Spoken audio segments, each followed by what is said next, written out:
Amis Seinois, amis Varois, bonjour, votre info midi sur 13 bis TV. Nos titres: elle sauve sa maison de la vente aux enchères. Hier, nouveau vernissage au 13 bis. Envivard offre du matériel à la ville. Sandra Torres exige les bilans financiers de TSH.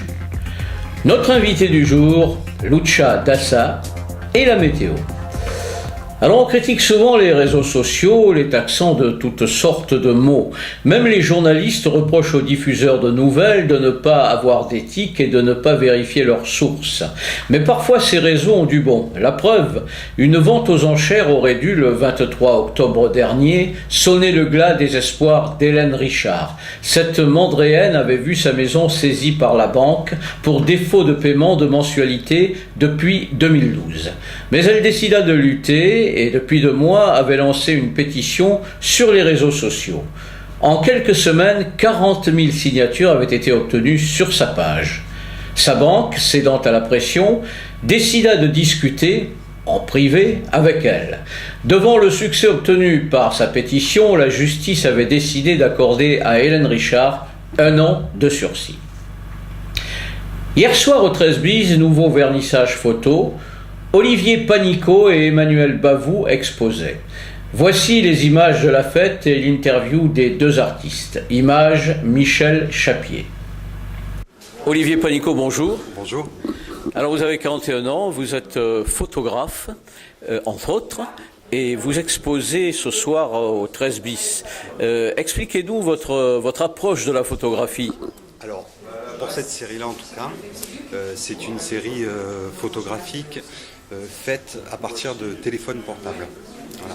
Toutes les photos qui sont là, excepté celle du pont, ce sont des photos faites avec le téléphone portable et modifiées avec le téléphone portable. Voilà. En fait, si vous voulez, je travaille du côté de Toulon, j'habite à la Seine et je rate souvent les bus et les bateaux. Du coup, ça me permet d'avoir un petit cheminement différent à chaque fois et ça me permet de prendre des photos. Donc utiliser son temps, et c'est délibéré les photos en noir et blanc ? Oui, c'est complètement. Ça donne un petit côté vieux, nostalgique, rêveur, lyrique qui me plaît assez. Est-ce que vous êtes vous-même un rêveur ? Assez, oui, assez. Bon, pas dans mon boulot, mais assez. Et depuis combien de temps faites-vous de la photo et depuis combien de temps l'exposez-vous ? La première expo c'était au 13 bis l'année dernière, mais ça fait un petit moment maintenant que je fais de la photo, ça fait à peu près 5-6 ans. Voilà. Donc le temps de m'équiper, parce qu'il n'y a pas évidemment il n'y a pas que le téléphone, il y a aussi l'appareil en lui-même, le réflexe, tout ça. Donc le temps de m'équiper et voilà, ça fait 5 ans maintenant que je fais ça. Et vous travaillez en numérique bien sûr ? Oui, toujours. Ouais, toujours. Vous êtes un nostalgique ? Un petit peu là, pour cette série en tout cas. Et on pourra vous voir exposer jusqu'à quand au 13 bis ? Jusqu'au 29 novembre il me semble. Jusqu'au 29 novembre. Olivier Panicot, merci. Je vous en prie. Merci à vous. Parti. Emmanuel Bavou, bonsoir. Bonsoir. Alors vous êtes au 13 bis pour une exposition de vos photographies. Contrairement à votre collègue en face, vous avez choisi la couleur.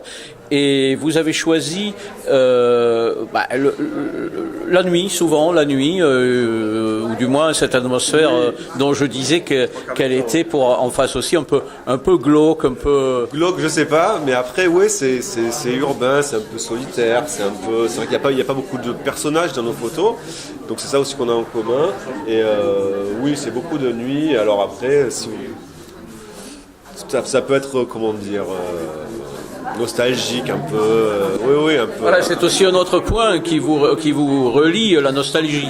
Oui, je pense qu'on essaie de toute façon même au travers de peut-être des petites retouches qu'on fait sur nos photos, de retrouver finalement un grain de photos, de vieilles photos, quand on dirait certaines de nos photos qui sont pourtant prises avec un appareil numérique.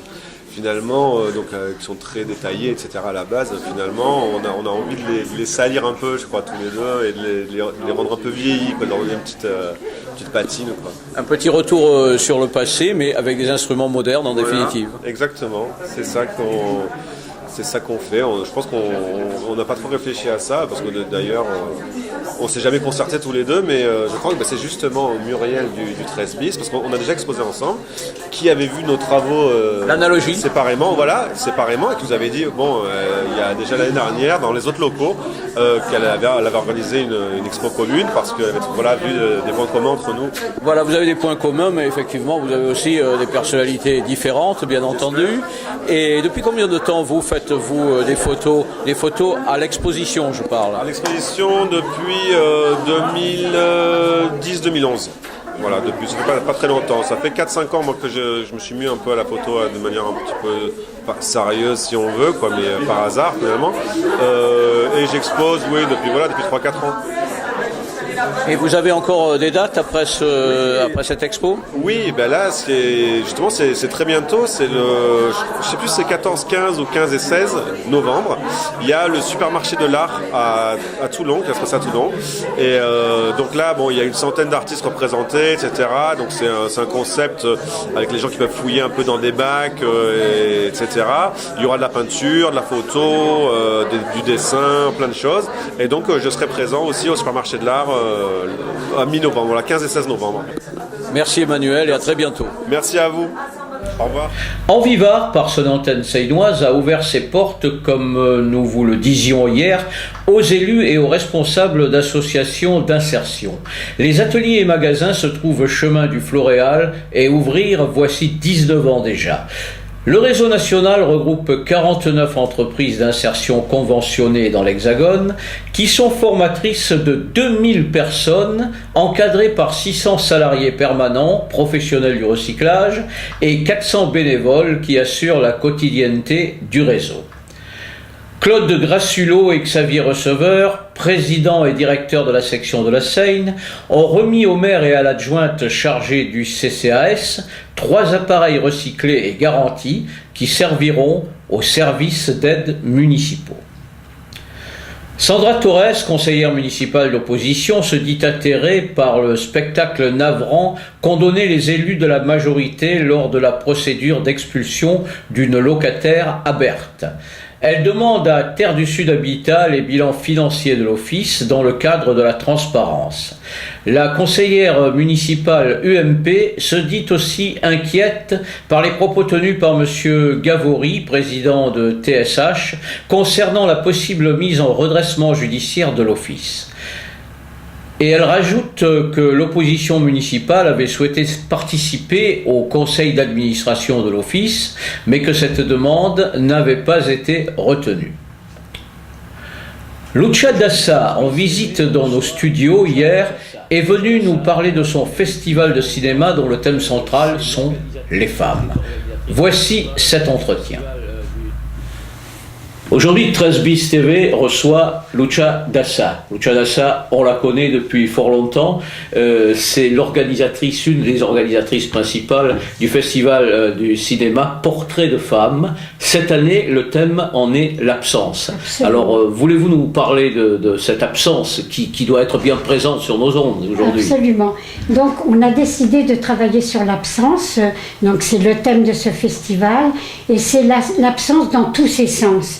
C'est-à-dire l'absence de maternité, l'absence de mari, l'absence d'identité, l'absence de travail. Tous ces thèmes vont figurer cette année dans les différents films que nous projetterons donc dans différents lieux. Et je trouve très important de pouvoir dire que c'est bientôt, c'est le 8 novembre, le samedi 8 novembre. Donc il y a une présentation à 19h qui est ouverte à tout le monde, tous les gens qui sont intéressés par le cinéma peuvent venir donc à 19h au Théâtre Liberté. À Toulon. Donc on présentera les 26 projections que nous avons dans ce festival. Et donc le premier film, ça s'appelle En attendant les nuages. C'est un film grec. Le 10 et le 11 novembre, 10 novembre, 11 novembre. Alors cette année, on a une chance extraordinaire et je trouve qu'il ne faut vraiment pas le louper. Nous avons donc des portraits de femmes, ça c'est important de le dire, et ces portraits de femmes parlent les femmes dans le mouvement surréaliste. On a rencontré Aube Breton, qui est la fille d'André Breton, le pape du surréalisme. Voilà. Et cette femme, qui est une femme très, très attachée à tout ce qui est le mouvement surréaliste, bien sûr, de par ses origines, a projeté donc à Paris, à Beaubourg, les films que nous avons la chance, ça c'est une chance extraordinaire, que nous avons la chance d'avoir à la Seine-sur-Mer le 10 et 11 novembre. Donc vraiment... Est-ce à dire que vous seriez un peu féministe et qu'il y ait un certain ostracisme des hommes? Non, pas du tout. Pas du tout. J'aime beaucoup les femmes, vraiment. Je les trouve fortes.